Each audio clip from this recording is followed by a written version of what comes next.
जय भोलेनाथ। श्री शिवाय नमस्तुभ्यम। हर हर महादेव। प्रिय भक्तजनों, आज है सावन मास कृष्ण पक्ष की मासिक शिवरात्रि। आज सभी श्रोताओं श्रवण कीजिए मासिक शिवरात्रि व्रत की कथा। तो सच्चे मन से इस कथा को पूरा सुनना ताकि भगवान भोलेनाथ आप पर खूब प्रसन्न हो और आपके सारे मनोरथ पूर्ण करें। बोलो शिव गौरी की जय हो। धार्मिक पौराणिक कथा के अनुसार चित्रभानु नामक एक शिकारी था। वह जानवरों की हत्या करके अपने परिवार का पेट पालता था। शिकार करने के अलावा वह और कोई काम नहीं करता था। इसी कारण वह एक साहूकार का कर्ज था। धीरे धीरे कर्ज बढ़ता गया, लेकिन वह शिकारी कर्ज को नहीं चुका पा रहा था। समय पर कर्जा ना चुकाने के कारण साहूकार को गुस्सा आ गया। एक दिन क्रोधित होकर साहूकार ने शिकारी को ले जाकर शिव मठ में बंदी बना दी। संयोग से उस दिन शिवरात्रि थी। शिवालय में शिव जी के मंत्र, कथा, प्रवचन आदि चल रहे थे। भजन कीर्तन हो रहा था। तो शिकारी वहाँ पर चुपचाप बैठ गया। थोड़ी देर तक वो इधर उधर भागने की योजना सोचता रहा। सोचने लगा कि यहाँ से कैसे जाऊँ, क्या करूँ। लेकिन धीरे धीरे उस शिकारी का ध्यान उस पुजारी की तरफ गया जो शिव कथा सुन रहा था। तो उसने भी ध्यान मग्न होकर वह सारी कथा सुनी और शिव संबंधी सारी धार्मिक बातें भी उसने बड़े ही ध्यान से सुनी। चतुर्दशी को उसने शिवरात्रि की व्रत कथा भी इस तरह सुन ली और ओम नमः शिवाय के जाप भी उसने कर लिए। जैसे ही शाम हुई तो साहूकार वहाँ पर आया और उससे पूछा कि तू मेरा ऋण कब चुकाएगा। तो शिकारी ने हाथ जोड़कर कहा कि साहूकार जी, मुझे आज तुम छोड़ दो, मैं कल तुम्हारा सारा कर्जा चुका दूंगा। मैं आपको यह वचन देता हूँ। तो ऐसा कहने पर साहूकार ने उसे छोड़ दिया और वह वहाँ से छूटते ही जंगल की ओर चला गया। वह तो अपनी दिनचर्या की भांति जंगल में शिकार के लिए निकला था, लेकिन दिन भर बंदी गृह में रहने के कारण वह भूख प्यास से व्याकुल था। शिकार खोजता रहा, खोजता खोजता बहुत दूर निकल गया, लेकिन उसे कोई शिकार नहीं मिला।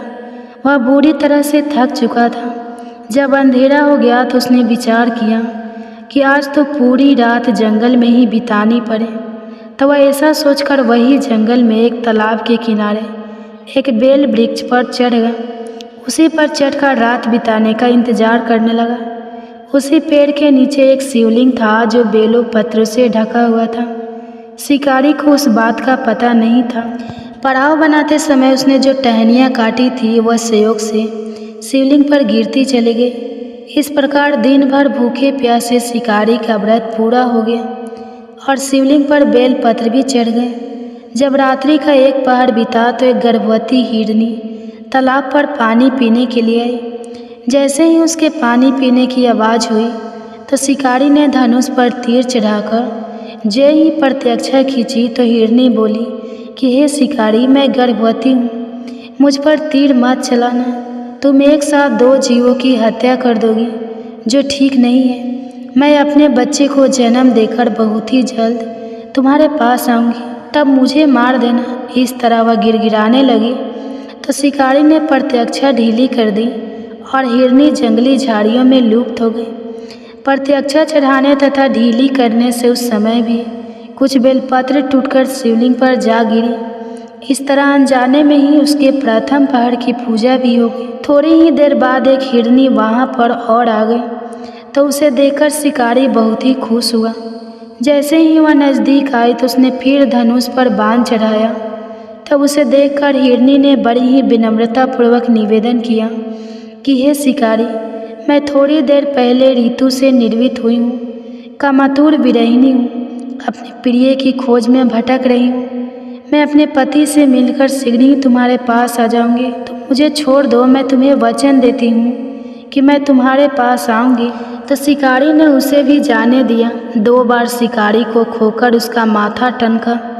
वह चिंता में पड़ गया कि आज क्या बात हो गई मुझे, जो मैं इसी तरह हाथ में आए हुए शिकारी को जाने दे रहा हूँ। इसी तरह रात्रि का आखिरी पहर बीत रहा था। तो शिकारी ने सोचा कि अब की बार कोई भी शिकार आए मैं उसे जाने नहीं दूंगा।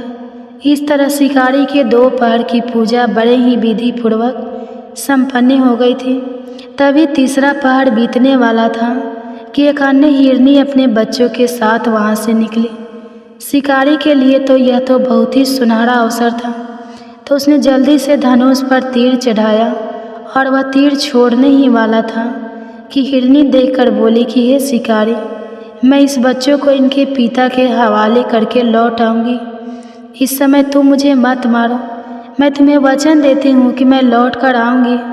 तो हिरनी की बात सुनकर शिकारी हंसने लगा और बोला कि सामने आए शिकार को छोड़ दो, मैं ऐसा मूर्ख नहीं हूँ। मैं तुमसे पहले भी 2 बार अपना शिकार खो चुका हूँ। मेरे भी तो बच्चे हैं, वह भी भूख प्यासे व्याकुल हो रहे होंगे। तो शिकारी की बात सुनकर हिरनी ने कहा कि जैसे तुम ही अपने बच्चे की ममता सता रही है, ठीक वैसे ही मुझे भी सता रही है। हे शिकारी, मेरा विश्वास करो, मैं अपने बच्चे को इनके पिता के पास छोड़कर तुरंत लौट आऊँगी। मैं ऐसी प्रतिज्ञा करती हूँ, तो मेरा विश्वास करो। तो इस तरह हिरनी का दुख भरा स्वर सुनकर शिकारी को आज ना जाने क्यों फिर से दया आ गई, तो उसने उस हिरनी को भी जाने दिया। शिकारी के अभाव में तथा भूख प्यासे व्याकुल शिकारी अनजाने में ही बेल वृक्ष पर पूरी रात बैठा रहा। बेल पत्थर तोड़कर नीचे फेंकता रहा। वो फटने को हुई तो एक मोटा तगड़ा हिरन उसी रास्ते पर आ गया। तो उसे देखते ही शिकारी ने सोचा कि मैं इसका शिकार तो अवश्य करूँगा, आज चाहे कुछ भी हो जाए इसे जीवित नहीं जाने दूँगा। तो जैसे ही शिकारी तीर छोड़ने वाला था, तो वह हिरन भी विनती स्वर में कहने लगा कि हे शिकारी, यदि तुमने मुझसे पूर्व आने वाली 3 हिरनियों को और उसके छोटे छोटे बच्चे को मार डाला है, तो मुझे भी मारने में देरी मत करो। तुरंत मुझे मार दो, ताकि मुझे उनके वियोग में एक क्षण भी दुख ना सहना पड़े। मैं उन हिरनियों का पति हूँ और उन बच्चों का पिता हूँ। यदि तुमने उसे जीवन दान दिया है, तो मुझे भी कुछ क्षण का जीवन दान देने की कृपा करो। मैं उनसे मिलकर तुम्हारे सामने उपस्थित हो जाऊंगा। तो इस तरह हिरनी की बात सुनते ही शिकारी के सामने पूरी रात का घटना चक्र घूम गया। उसने सारी कथा हिरन को सुना दी। तब हिरन ने कहा कि मेरी 3 पत्नियां जिस प्रकार प्रतिज्ञाबद्ध होकर गई है, मेरी मृत्यु से अपने धर्म का पालन नहीं कर पाई। इसलिए हे शिकारी, जैसे तुमने विश्वास पात्र मानकर उनको छोड़ा है, वैसे मुझे भी जाने दो। मैं उन सबके साथ तुम्हारे सामने बहुत ही जल्द प्रस्तुत हो जाऊंगा। मेरा भी विश्वास करो। तो शिकारी को ना चाहते हुए फिर से दया आ गई। शिकारी ने उसे भी जाने दिया। इस प्रकार सुबह हो गई। उपवास, रात्रि का जागरण तथा शिवलिंग पर बेलपत्ता चढ़ने से अनजाने में ही शिवरात्रि की सारी पूजा संपन्न हो गई। इस तरह शिकारी के शिवरात्रि का व्रत और पूजन भली भांति पूर्ण हुआ। अनजाने में हुई पूजा का फल शिकारी को तत्काल मिल गया। शिकारी का हिंसक हृदय भगवान भोलेनाथ की कृपा से निर्मल हो गया। उसमें भगवत शक्ति का वास हो गया। थोड़ी ही देर बाद में वह देखता है कि वह हिरन सब परिवार शिकारी के सामने उपस्थित हो गया है, ताकि वह उनका शिकार कर सके। परंतु जंगली पशुओं की ऐसी सत्यता को देखकर शिकारी का हृदय पिघल आया। उसे बड़ी ही शर्मिंदगी महसूस हुई कि जंगली जानवर होकर भी अपने वचन के कितने सत्य हैं और कितनी प्रेम भावना है इनमें। तो उसने पूरे हिरन परिवार को जीवन दान दे दिया। तो वह हिरन का परिवार बहुत ही खुश हुआ और खुशी खुशी कुलांचे मारता हुआ वहाँ से चला गया। तो इस तरह अनजाने में हुई शिवरात्रि के व्रत का फल शिकारी को मिला, जिसके चलते वह एक अच्छा आदमी बन गया। फिर वह अपने जीवन के समस्त सुखों को भोगता हुआ अंत में शिव लोक को गया। बोलो शंकर भगवान की जय हो, माता पार्वती जी की जय हो। अब आप सुनेंगे शिव पार्वती के बहुत ही सुंदर कथा। एक समय की बात है, किसी गांव में एक बूढ़ी अम्मा अपने बेटे के साथ रहा करती थी। माँ बेटे बहुत मेहनत मजदूरी करके अपना गुजारा किया करते थे। एक बार बूढ़ी अम्मा के मन में विचार आया कि अब उसका पुत्र विवाह के योग्य हो गया है, अब उसे अपने लिए बहू लेकर आनी चाहिए। और कुछ समय के बाद बूढ़ी अम्मा ने अपने बेटे का विवाह एक सुशील कन्या से करवा दिया। उसकी बहू बहुत ही सुंदर और सुशील और संस्कारी थी। वह प्रतिदिन जल्दी उठकर घर की साफ सफाई, स्नान आदि करती और भगवान शिव का अपने घर में ही पूजन किया करती थी। विवाह के कुछ समय बाद सावन का महीना आया और बूढ़ी अम्मा की बहू भगवान भोलेनाथ की अनन्य भक्त थी। उसके मन में यह विचार आया कि वह सावन के महीने में मंदिर जाकर शिवलिंग पर जल अर्पित करे। अपने मन में आए इस विचार को उसने अपनी सास से कहा कि हे माता जी, सावन का महीना शुरू हो गया है। मैं शिव मंदिर जाकर पूजा पाठ करना चाहती हूँ, शिवलिंग पर जल अर्पित करना चाहती हूँ। लेकिन बूढ़ी अम्मा ने उसे मना कर दिया और कहा कि घर में ही पूजा कर लो, मंदिर जाने से तो समय बर्बाद होगा, इतने समय में घर का सारा काम हो जाएगा। यह बात सुनकर बहू बहुत उदास हो गई, लेकिन कुछ नहीं कर सकी। उदास होकर घर के कामों में लग गई। उस दिन उसने कुछ अन्न जल ग्रहण नहीं किया था और अगले दिन बहू कुएं से जल लाने गई। फिर उसने रास्ते में गांव की 2 लड़कियों को पूजा की थाली सजाकर मंदिर की ओर जाते हुए देखा। उसने उन्हें रोका और पूछा कि तुम सब कहाँ जा रहे हो? तो वह दोनों बोली, सावन का महीना शुरू हो गया है, हम सब भगवान भोलेनाथ का पूजन करने के लिए मंदिर जा रहे हैं। बस यह सुनकर वह फिर उदास हो गई। फिर लड़कियों ने पूछा कि आप उदास क्यों हो गई? तब वह बोली, भगवान शिव मेरे आराध्य हैं, लेकिन मेरी सास ने मुझे मंदिर जाकर पूजा करने से मना कर दिया है। तब वह लड़कियां बोली कि आप चिंता मत करो, आप प्रतिदिन इसी समय पानी भरने आया करो और हमारे साथ मंदिर चलकर भगवान शिव की पूजा करके उन पर जल अर्पित किया करो। तब वह बोली, लेकिन मेरे पास तो पूजा की कोई सामग्री भी नहीं है, घर से लाऊंगी तो सास को पता चल जाएगा। तब लड़कियां बोली कि कोई बात नहीं, आप हमारी पूजा की सामग्री से पूजा कर लेना। यह सुनकर वह बहुत खुश हुई और प्रतिदिन उनके साथ मंदिर जाने लगे, जहां वह शिवलिंग पर जल चढ़ाती और भक्ति भाव से भोलेनाथ की पूजा किया करती और उनसे कहती कि मैंने अपनी सास से यह बात छुपाई है, इसके लिए मुझे क्षमा कर दीजिएगा। ऐसे ही पूरा सावन का महीना बीत गया। सावन के अंतिम दिन उसने सोचा कि पूरा महीना मैंने इन लड़कियों के पूजन सामग्री से पूजा की है, आज तो मुझे अपना कुछ भोलेनाथ को अर्पित करना ही चाहिए। बस ऐसा सोचकर उसने अपनी नाक से सोने की नथ उतारी और उसे धोकर शिवलिंग पर अर्पित कर दिया और पूजा करके घर आ गई।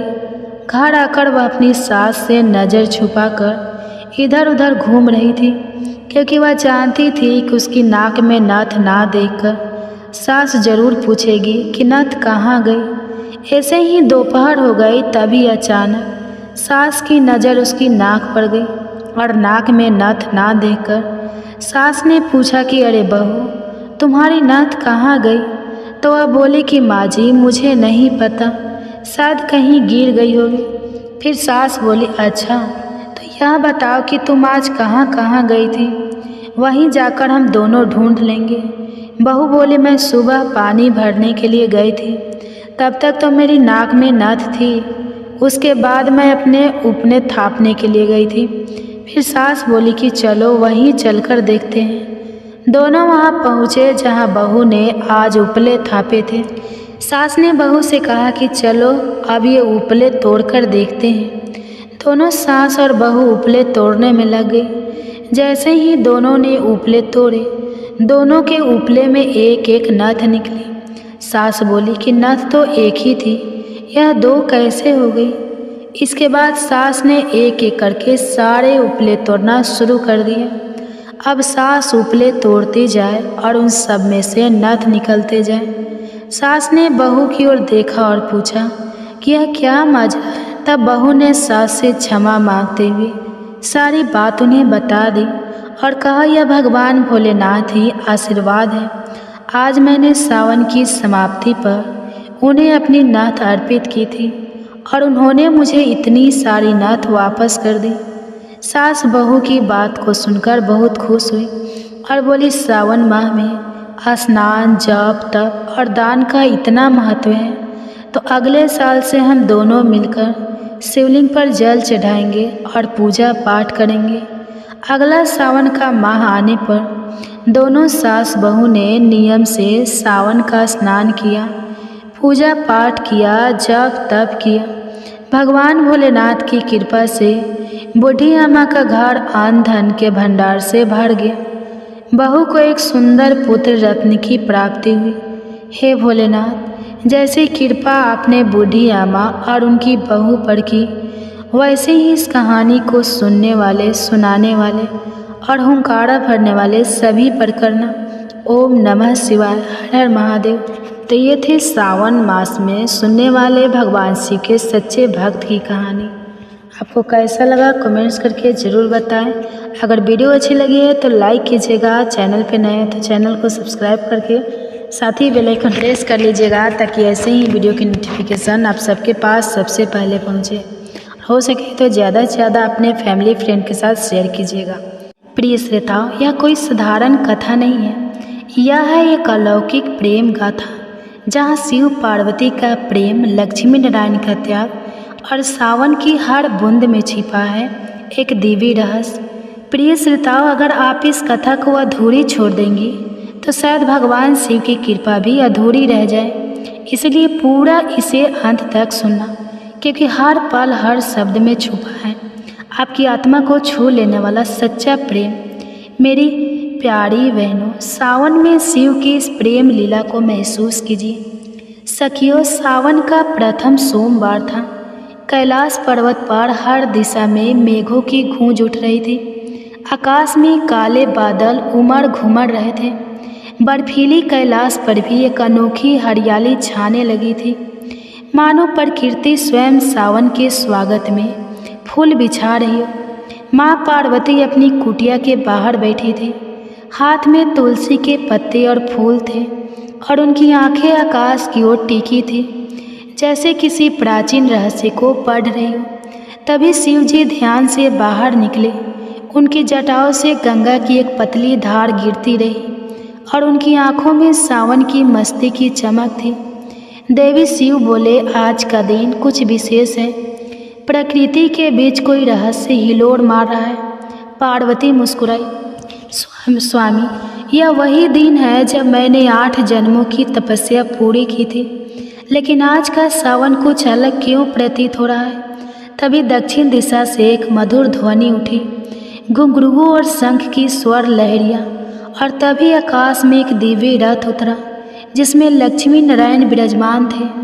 आकाशवाणी हुई, हे शिव, हे पार्वती, समय आ गया है एक ऐसे वन में प्रवेश करने का जहाँ तुम्हें स्वयं अपनी शक्ति के स्वरूप का दर्शन होगा। शिव और पार्वती ने लक्ष्मी नारायण को प्रणाम किया और बिना कोई प्रश्न किए उनके साथ उस वन की ओर चल दिए, जहाँ मोर नाच रहे थे, हरियाली झूम रही थी और हर पत्ता कोई गढ़ कथा कह रहा था।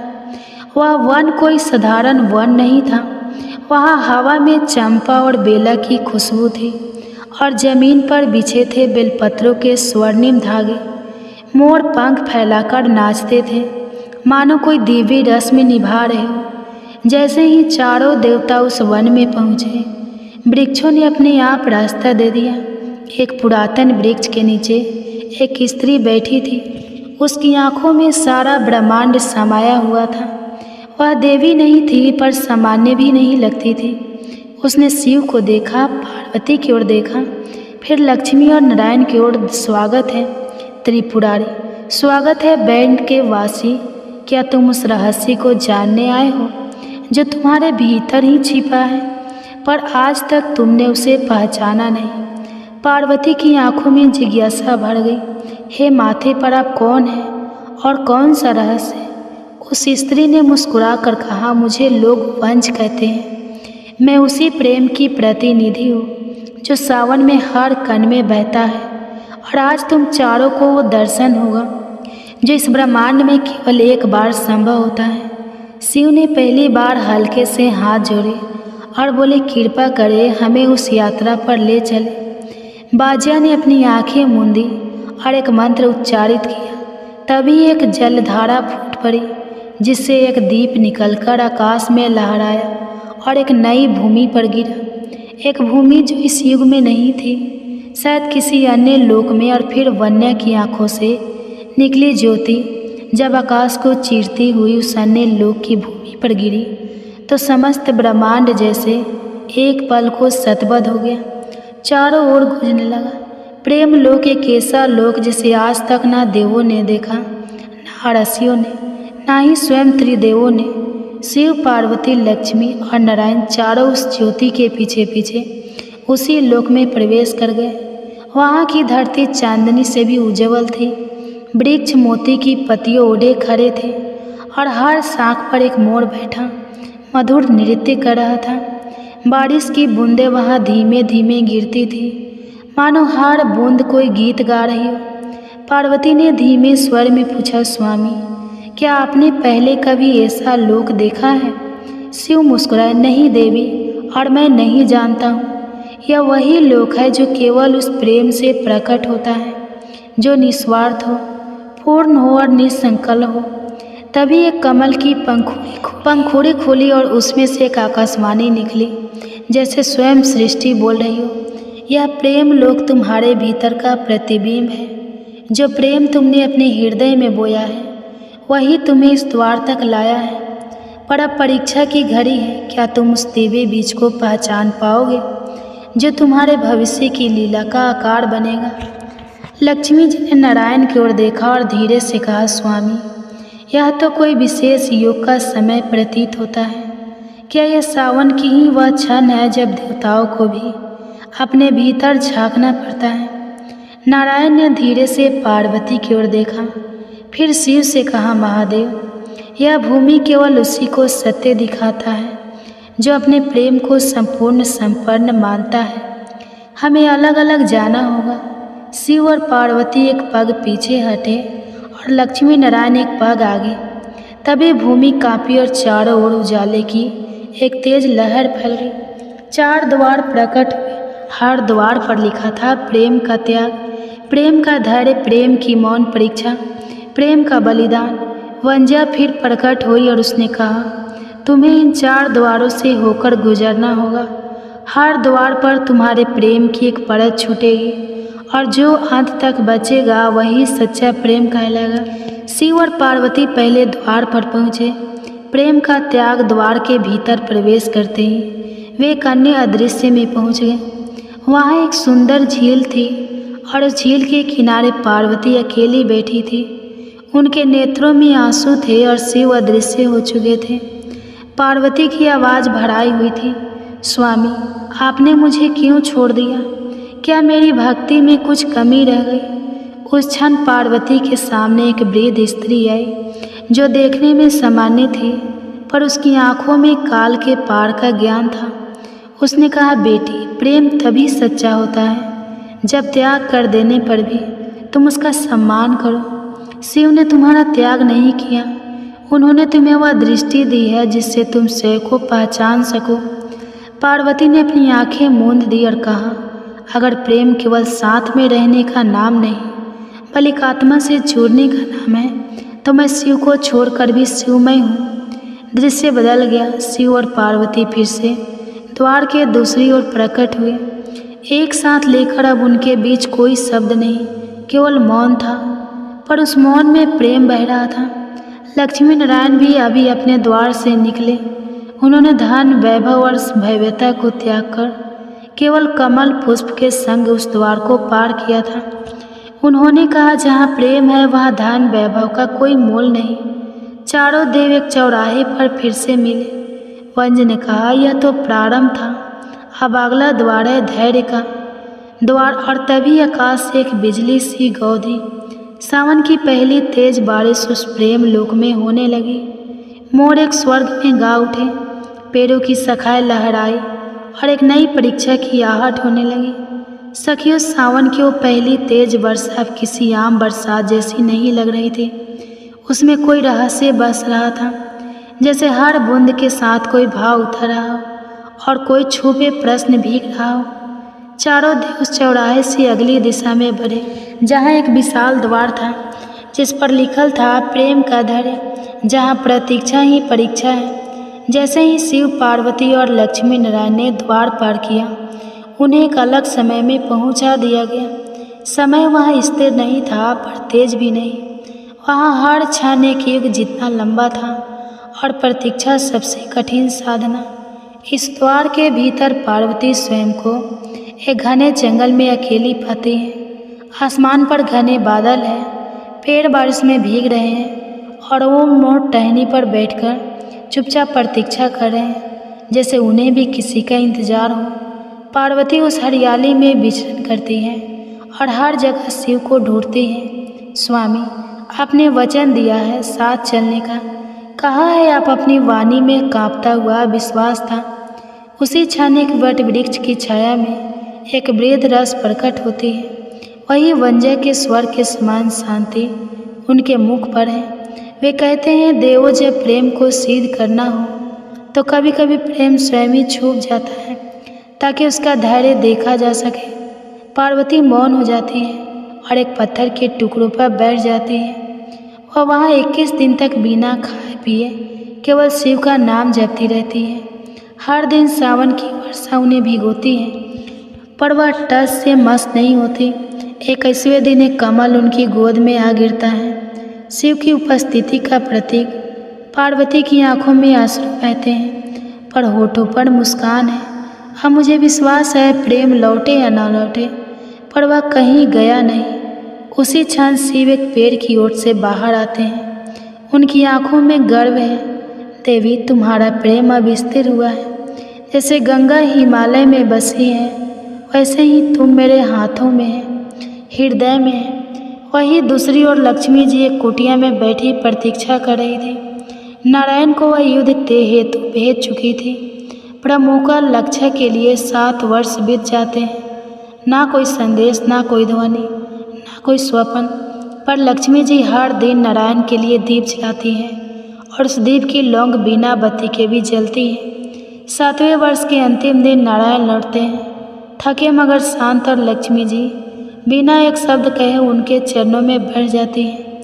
नारायण कहते हैं, धैर्य वह दीप है जो बिना तेल के भी जले, और तुम्हारा प्रेम लक्ष्मी अब दीपे को चुका है। चारों ओर से चौराहे पर लौटते हैं।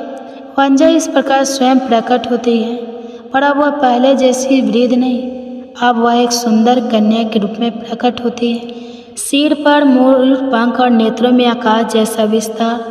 वह मुस्कुराती कहती है, अब तुम तीसरे द्वार के योग्य हो। मौन परीक्षा का जहाँ शब्द नहीं चलेंगे, केवल हृदय की भाषा बोलेगी। जैसे ही वह यह कहती है, एक दिव्य मेरे आकाश में उतरता है और पार्वती के चरणों के पास आ बढ़ता है। उसकी आंखों में नमी है और पंखों पर शिव का प्रतीक अंकित है। श्री शिवाय नमस्तुभ्यम। ओम नमः शिवाय। हर हर महादेव। आज प्रिय भक्तजनों, आज सावन सोमवार का व्रत है, इसलिए आप सभी श्रोता आज श्रवण कीजिएगा सोमवार व्रत की संपूर्ण कथा। क्या आप जानते हैं कि सावन के सोमवार का व्रत रखने से कौन कौन से फल मिलते हैं? किन स्त्रियों को यह व्रत रखना चाहिए और किन्हें नहीं रखना चाहिए? क्या विवाहित स्त्रियां सामान्य रूप से यह व्रत रख सकती हैं? आज की इस दिव्य कथा में स्वयं भगवान शिव जी हमें बताएंगे कि किन गुणों और लक्षणों वाली स्त्रियों को यह व्रत रखना चाहिए और कौन सी स्त्रियों को भूल कर भी यह व्रत नहीं रखना चाहिए। तो चलिए दोस्तों, हम आप सभी को एक कथा के माध्यम से बताते हैं। दोस्तों, एक बार की बात है, कैलाश पर्वत के शांत और दिव्य वातावरण में, जहाँ हिमालय की बर्फीली चोटियाँ और ठंडी हवाएं एक अलौकिक सौंदर्य बिखेर रही थी। भगवान शिव और देवी पार्वती एक विशाल शिलाखंड पर विराजमान थे। चारों ओर बर्फ से ढके पर्वत, झरनों की मधुर ध्वनि और सन्यासियों के मंत्रों उच्चारण से वातावरण और भी पवित्र हो रहा था। भगवान शिव अपने त्रिशूल के सहारे ध्यान मग्न थे और उनके मस्तक पर चंद्रमा, गले में सर्प और शरीर पर भस्म उनकी महिमा को और बढ़ा रहे थे। देवी पार्वती ने अपने प्रिय नाथ की ओर देखा और श्रद्धा पूर्वक पूछा, हे प्रभु, मैंने सुना है कि श्रावण सोमवार का व्रत सभी व्रतों में सर्वोत्तम है। यह व्रत क्यों किया जाता है? इसे करने से मनुष्य को कौन सा फल प्राप्त होता है? और हे महादेव, इस व्रत को कौन कर सकता है और कौन नहीं? इसके नियम क्या है? कृपया मुझे विस्तार से बताएं। भगवान शिव ने अपनी गहरी और करुणामय दृष्टि से पार्वती की ओर देखा, हल्के से मुस्कुराए और बोले, हे पार्वती, तुम्हारा प्रश्न अत्यंत उचित है। श्रावण सोमवार का व्रत मेरे भक्तों के लिए अत्यंत प्रिय और फलदायी है। यह व्रत प्रत्येक मनुष्य को करना चाहिए, विशेष रूप से विवाहित स्त्रियों और अविवाहित कन्याओं के लिए यह अत्यंत महत्वपूर्ण है। इस व्रत को सच्चे मन और विधि विधान के साथ करने से सभी मनोकामनाएं पूर्ण होती हैं, पापों का नाश होता है और अंत में मोक्ष की प्राप्ति होती है। मेरी कृपा दृष्टि इस व्रत को करने वाले पर सदा बनी रहती है। उन्होंने आगे कहा, लेकिन हे देवी, इस व्रत के नियमों का पालन करना अनिवार्य है। नियमों के उल्लंघन से व्रत निष्फल हो जाता है और भक्त को पाप का भागी बनना पड़ सकता है। तुम्हारे प्रश्नों के उत्तर देने से पहले मैं तुम्हें एक प्राचीन कथा सुनाता हूँ जो इस व्रत की महिमा को दर्शाती है। इस कथा को सुनने वाला मनुष्य अपने कोटि कोटि जन्मों के पापों से मुक्त हो जाता है और उसे एक ही जन्म में सावन सोमवार के व्रत का पुण्य प्राप्त होता है। इसलिए हे पार्वती, इस कथा को पूरे ध्यान और श्रद्धा से सुनो। देवी पार्वती ने हाथ जोड़कर कहा, हे प्रभु, आपके मुख से इस कथा का श्रवण करना मेरे लिए परम सौभाग्य की बात है। कृपया मुझे यह कथा सुनाएं, मैं इसे पूरे मन से सुनूंगी। भगवान शिव ने गहरी सांस ली और कथा शुरू की। प्राचीन काल की बात है। मध्य देश में एक अत्यंत शोभायमान और समृद्ध नगरी था जिसका नाम विदिशा था। इस नगरी में एक धना और धर्मपरायण वैश्य विश्वमोहन रहता था। विश्वमोहन का व्यापार दूर दूर तक फैला हुआ था और वह अपनी ईमानदारी, उदारता और भक्ति के लिए जाना जाता था।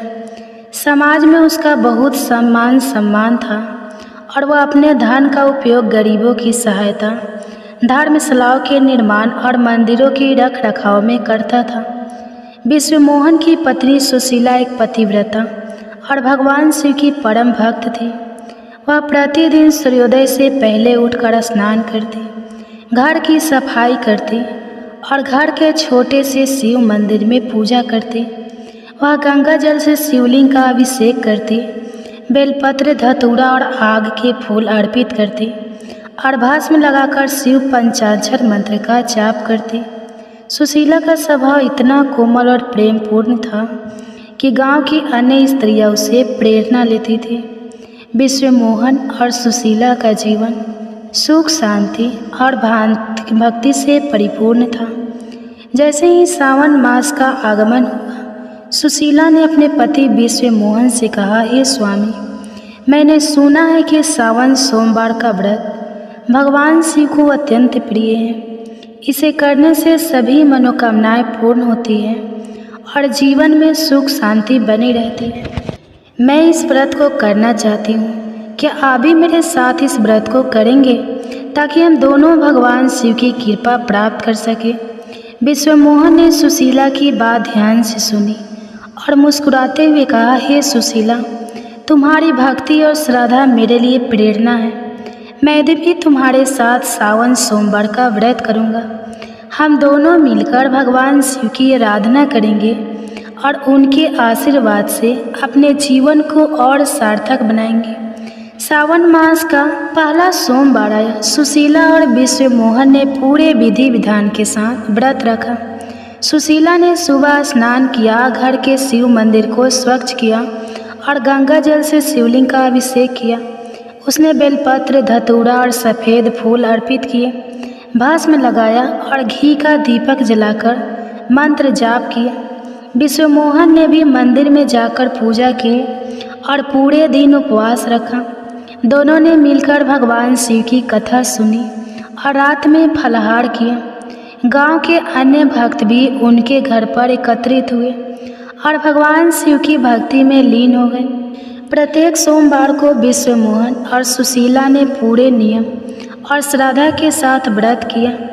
लेकिन एक दिन सावन मास के तीसरे सोमवार को उनसे अनजाने में एक बड़ी भूल हो गई। उस दिन सुबह सुबह विश्वमोहन अपने व्यापार के कुछ जरूरी कामों में व्यस्त हो गया। वह एक बड़े सौदे के लिए परेशान था और उसका मन अशांत था।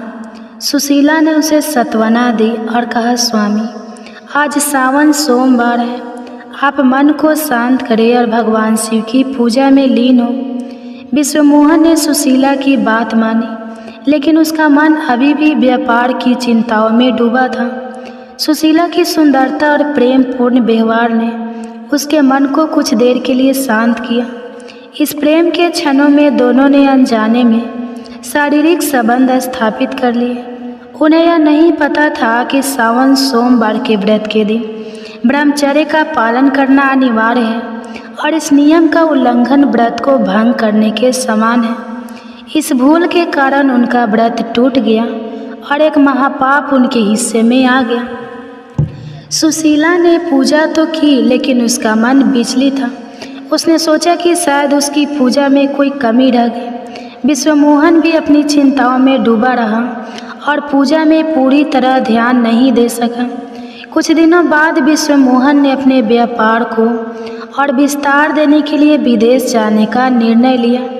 उसने एक बड़े सौदे के लिए एक पड़ोसी देश में जाना तय किया, जहां वह अपनी वस्तु बेचने वाला था। उसने अपने सेवकों से कहा, हे सेवकों, हमें व्यापार के लिए विदेश जाना है। एक मजबूत नौका तैयार करो ताकि हम नदी के रास्ते से जा सकें। सुशीला ने विश्वमोहन को विदाई देते हुए कहा, हे स्वामी, आप सुरक्षित जाइए और जल्दी लौट आइए। मैं भगवान शिव से आपकी रक्षा के लिए प्रार्थना करूंगी। विश्वमोहन ने मुस्कुराते हुए कहा, चिंता ना करो सुशीला, मैं जल्दी लौट आऊँगा। तुम घर का ध्यान रखना और भगवान शिव की पूजा नियमित रूप से करना। विश्वमोहन नौका में अपने कुछ सेवकों और सामान के साथ नदी के रास्ते विदेश की ओर निकल पड़ा। यात्रा शुरू में सुखद रही। नदी का शांत प्रभाव, किनारों पर हरियाली और पक्षियों की मधुर ध्वनियाँ मन को शांति दे रही थी। लेकिन कुछ दिनों बाद अचानक नदी में एक भयंकर तूफान आ गया। आसमान में काले बादल छा गए, बिजलियाँ चमकने लगी और हवा इतनी तेज हो गई कि नौका डगमगाने लगी। विश्वमोहन और उसके सेवक घबरा गए।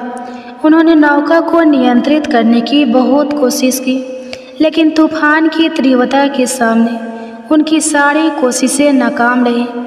अचानक एक विशाल लहर ने नौका को अपनी चपेट में ले लिया और नौका पलट गई। विश्वमोहन और उसके सेवक नदी के तेज प्रभाव में बह गए। नौका में सवार सभी लोग चीखने चिल्लाने लगे, लेकिन उनकी आवाज़ तूफान की गर्जना में दब गई। कुछ ही क्षणों में नौका पूरी तरह नदी में डूब गई और विश्वमोहन सहित सभी लोग लापता हो गए। विदिशा नगरी में जब विश्वमोहन की नौका डूबने का समाचार सुशीला तक पहुंचा, तो वह सदमे में डूब गई। उसका हृदय दुख से भर गया और वह फूट फूट कर रोने लगी। अपने अपने सास ससुर को यह दुखद समाचार सुनाया।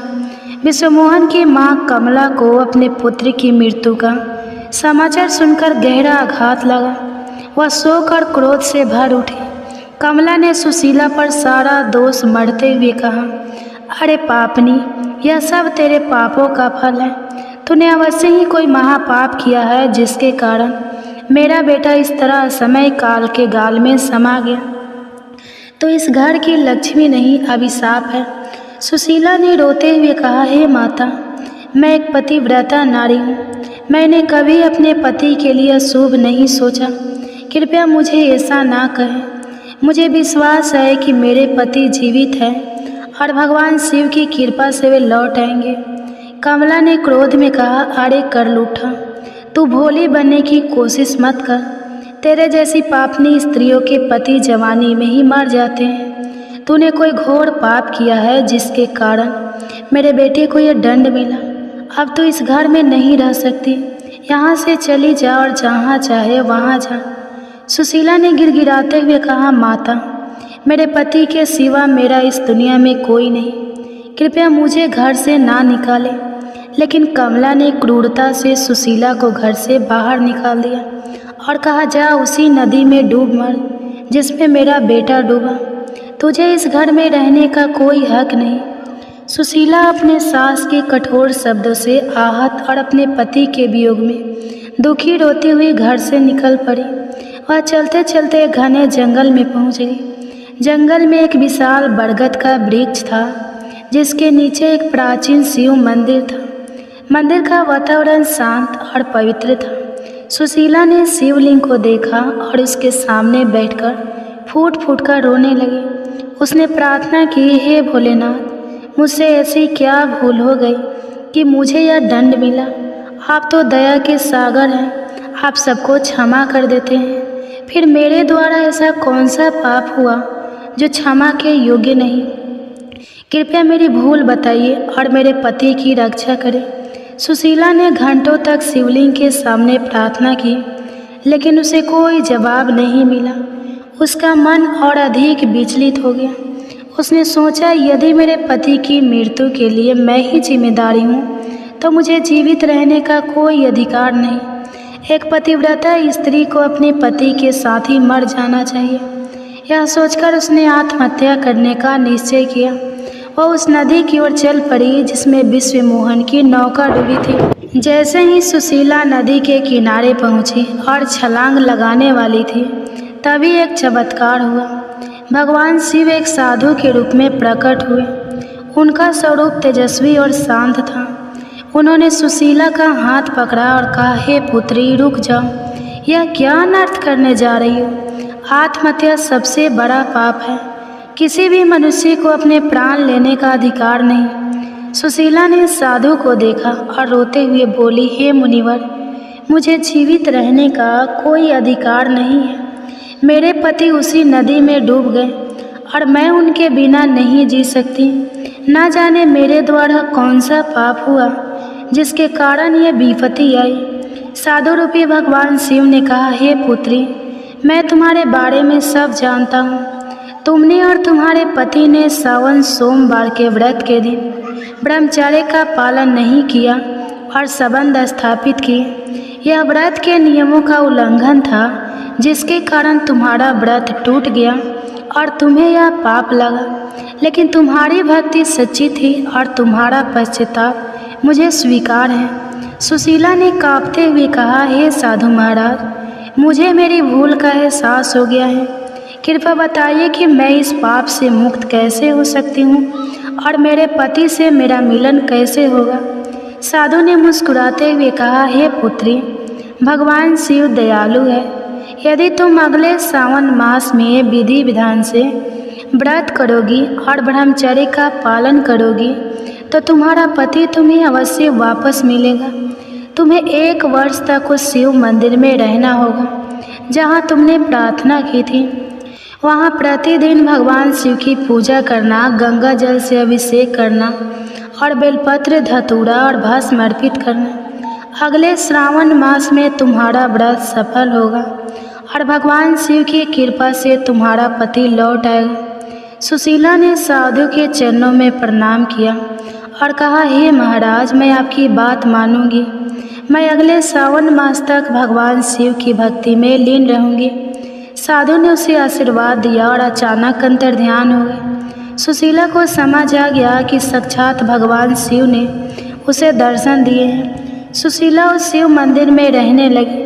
उसने 1 वर्ष तक ब्रह्मचर्य का पालन किया और प्रतिदिन भगवान शिव की पूजा की। वह सुबह स्नान करती, मंदिर को स्वच्छ करती, गंगा जल से शिवलिंग का अभिषेक करती और बेलपत्र, धतूरा और सफ़ेद फूल अर्पित करती। वह दिन रात भगवान शिव के मंत्रों का जाप करती और अपने पति की सुरक्षा के लिए प्रार्थना करती। गांव के लोग उसकी भक्ति को देखकर आश्चर्यचकित थे और उसे शिव भक्त सुशीला कहने लगे। जब अगला सावन मास आया, सुशीला ने पूरे विधि विधान के साथ व्रत रखा। उसने ब्रह्मचर्य का पालन किया, मंदिर में पूजा की और भगवान शिव से अपने पति की वापसी की प्रार्थना की। अंतिम सोमवार के दिन जब वह पूजा समाप्त कर मंत्र जाप कर रही थी, तभी भगवान शिव प्रकट हुए। उनका स्वरूप इतना तेजस्वी था कि मंदिर का सारा वातावरण प्रकाशमय हो गया। उन्होंने कहा, हे पुत्री, तुम्हारी भक्ति और तपस्या से मैं प्रसन्न हूँ। तुम जो भी वर मांगना चाहती हो मांग लो। सुशीला ने रोते हुए कहा, हे महादेव, मेरे पाप के कारण मेरे पति से मेरा वियोग हुआ। कृपया मुझे मेरा पति लौटा दे। भगवान शिव ने मुस्कुराते हुए कहा, हे पुत्री, तुम्हारी तपस्या और सच्ची भक्ति ने तुम्हारे पापों का नाश कर दिया है। तुम्हारा पति जीवित है, वह नदी के किनारे तुम्हारा इंतजार कर रहा है, जा उसे ले आ। इतना कहकर भगवान शिव अंतर्ध्यान हो गए। सुशीला दौड़ती हुई नदी के किनारे पहुंची। वहां उसने देखा कि विश्व मोहन एक नौका में बैठकर किनारे की ओर आ रहा था। उसकी आंखों में आंसू छलक है। विश्व मोहन ने नौका से उतरते ही सुशीला को देखा और दौड़कर उसे गले लगा लिया। उसने कहा, सुशीला, भगवान शिव की कृपा से मैं बच गया। जब नौका डूबी तो मैं एक टापू पर बह गया। वहाँ एक साधु ने मुझे बचाया और भगवान शिव की पूजा करने की प्रेरणा दी। मैंने 1 वर्ष तक उनकी भक्ति की और आज मैं तुम्हारे पास लौट आया। सुशीला ने रोते हुए कहा, हे स्वामी, यह सब भगवान शिव की कृपा है। मेरे द्वारा अनजाने में हुई भूल के कारण यह विपत्ति आई थी, लेकिन उनकी दया और मेरी तपस्या से आप मुझे वापस मिल गए। दोनों ने मिलकर भगवान शिव का आभार व्यक्त किया और मंदिर में जाकर पूजा की। विश्व मोहन की वापसी की खबर विदिशा नगरी में आग की तरह फैल गई। कमला ने अपने पुत्र को जीवित देखा और सुशीला से क्षमा मांगी। उसने कहा, बेटी, मैंने क्रोध में तुम्हें बहुत कुछ कहा। तुम्हारी भक्ति ने मेरे पुत्र को वापस लाया। मुझे क्षमा कर दो। सुशीला ने अपनी सास के चरण स्पर्श किए और कहा, माता, आपने जो कहा वह एक माँ का दुख था। मैंने आपको पहले ही क्षमा कर दिया। विश्व मोहन और सुशीला ने मिलकर विदिशा में एक भव्य शिव मंदिर का निर्माण करवाया, जहाँ वे प्रतिदिन पूजा करते और ग्रामवासियों को सावन सोमवार के व्रत की महिमा बताते। गांव के लोग उनकी भक्ति से प्रेरित हुए और सावन मास में व्रत रखने लगे। कथा समाप्त करने के बाद भगवान शिव ने देवी पार्वती से कहा, हे पार्वती, यह कथा सावन सोमवार के व्रत की महिमा को दर्शाती है। अब मैं तुम्हारे प्रश्न का उत्तर देता हूँ। सावन सोमवार व्रत के नियम एक स्नान और पतिव्रता व्रत के दिन प्रातः काल स्नान करें और शुद्ध वस्त्र पहने। मन और शरीर की शुद्धता आवश्यक है। शिव पूजा, गंगा जल से शिव का अभिषेक करें। बेलपत्र, धतूरा, आँख के फूल और भस्म अर्पित करें। शिव पंचाक्षर मंत्र नमः शिवाय का जप करें। शिव ब्रह्मचर्य व्रत के दिन ब्रह्मचर्य का पालन करें। शारीरिक संबंध बनाना वर्जित है। 4 उपवास, पूरे दिन उपवास करें। रात में फलाहार या हल्का भोजन लें। 5 सत्कर्म, दिन भर सत्कर्म करें। झूठ ना बोले और किसी का अपमान ना करें। शिव की कथा श्रवण, सावन मास सोमवार की कथा सुने या पढ़ें। इससे व्रत का फल कई गुना बढ़ जाता है। मनोकामना की पूर्ति या व्रत सभी मनोकामना पूर्ण करता है, चाहे वह सुख, समृद्धि, संतान या वैवाहिक जीवन की शांति हो। पाप का नाश व्रत करने से सभी पाप नष्ट हो जाते हैं और भक्त की आत्मा शुद्ध होती है। मोक्ष की प्राप्ति, सच्ची भक्ति और नियमित व्रत से भक्त को मोक्ष की प्राप्ति होती है। शिव कृपा, भगवान शिव की कृपा से भक्त का जीवन सुखमय और शांतिमय होता है। किन्हें व्रत नहीं करना चाहिए? भगवान शिव ने कहा, हे पार्वती, कुछ लोग इस व्रत के योग्य नहीं हैं, उन्हें यह व्रत नहीं करना चाहिए। वन पति को छोड़कर अन्य पुरुष के साथ रहने वाली स्त्री, ऐसे स्त्री ने विवाह के पवित्र बंधन का उल्लंघन किया होता है। यह व्रत शिव पार्वती के प्रेम और समर्पण का प्रतीक है।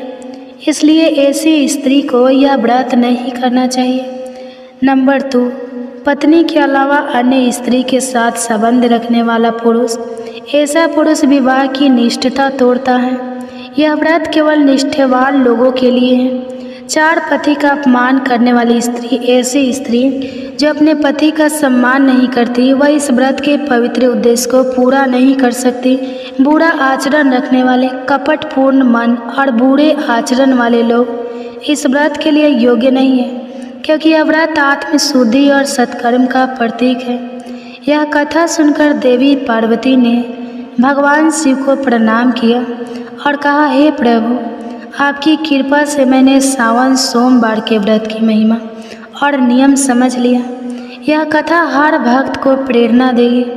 भगवान शिव ने कहा, हे पार्वती, यह कथा युगों युगों तक मेरे भक्तों को प्रेरित करेगी। जो भी इस कथा को श्रद्धा से सुनता है, उसके सभी पाप नष्ट हो जाते हैं और उसे मेरी कृपा प्राप्त होती है।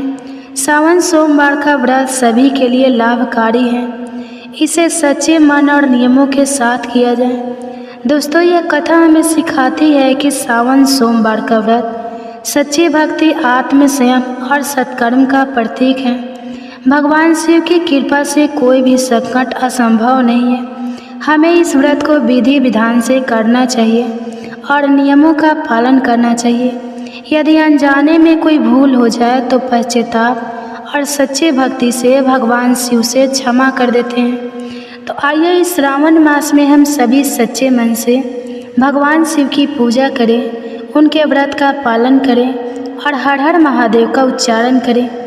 यदि आपको यह कथा पसंद आई तो कृपया कमेंट बॉक्स में हर हर महादेव अवश्य लिखें। इस वीडियो को लाइक करें, चैनल को सब्सक्राइब करें और अपने और दोस्तों के साथ, परिवार के साथ इस कथा को शेयर करें। अब एक और कथा सुनिए, भगवान शिव भक्त के सच्ची कथा।